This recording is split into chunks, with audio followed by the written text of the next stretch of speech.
The biggest thing was before task management, I had a small team. We were managing everything via email and we were also using Skype. So this was before our Slack days. We're going back some time now. And we would be messaging things and I'd have an idea pop up in my head and I'd think, oh, that's really good. And I'd handball it to a team member. And then I'd forget about it for the next month or two until I jumped into another task and it made me think of it. And I thought, oh, I wonder where that's up to. Oh, I'm sure I gave it to Febby 2 months ago, and I wonder where it's up to right now. And then I check in with her, and oh yeah, I remember we talked about that. And there was just no real way to keep on top of it. So that the first part that it gives you is just a central place to clearly articulate who's doing what. And then obviously you add in the by when, but first just capturing who's doing what, that's really helpful. And then as you start to grow, I'm a recovering micromanager, and I find that final step of letting go and really feeling like the team could take care of things is I got a level of comfort knowing if I wanted to, I could jump in and see where certain things were up to. So there might be concierge programs or certain things that are running, and I could go, well, I wonder where that's up to, and I wonder what this little subtask is doing. Initially, I was across it a little bit more, but then more and more you build the confidence up in the team because you know that the system's handling it. And then you find initially you're checking it once a week, then you're checking it once a month.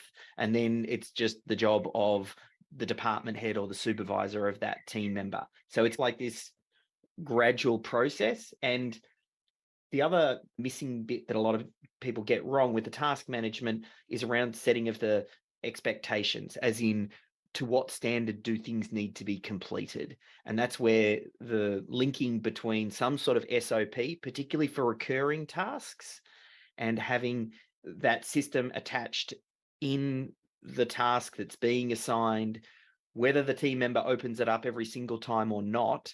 Like once you've got a skilled team member who's been doing it for ages, they might not open up every single time, even if you ask them to.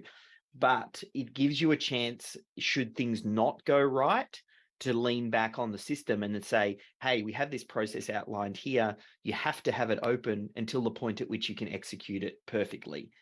So that is a real key management piece around making sure that standards are met. There's actually a lot of problems that the project management solves for the business that's trying to grow a small team and build out departments and skill up certain team members to focus on higher level tasks. Because the aim of the game is always delegating those lower skilled tasks, often completed by lower cost team members, to then free up the highest value team members to work on the very unique tasks.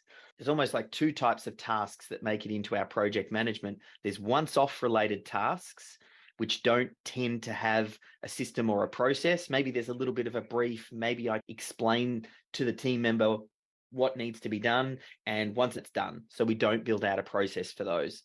But then there's a chunk of things that are the recurring type systems in each of the different departments that do require that extra level of documentation. It's those recurring tasks that the ones that you really want to delegate down so that new team members can cut their teeth on those newer tasks. They quickly get skilled up and then they become the higher value team member because now they understand all of the basics and they learn on the job. Because it's, as I said, a lot of this wraps together. When a new team member comes on board, they don't really know much. Oftentimes the business gives them tasks that aren't really adding value and it's just busy work.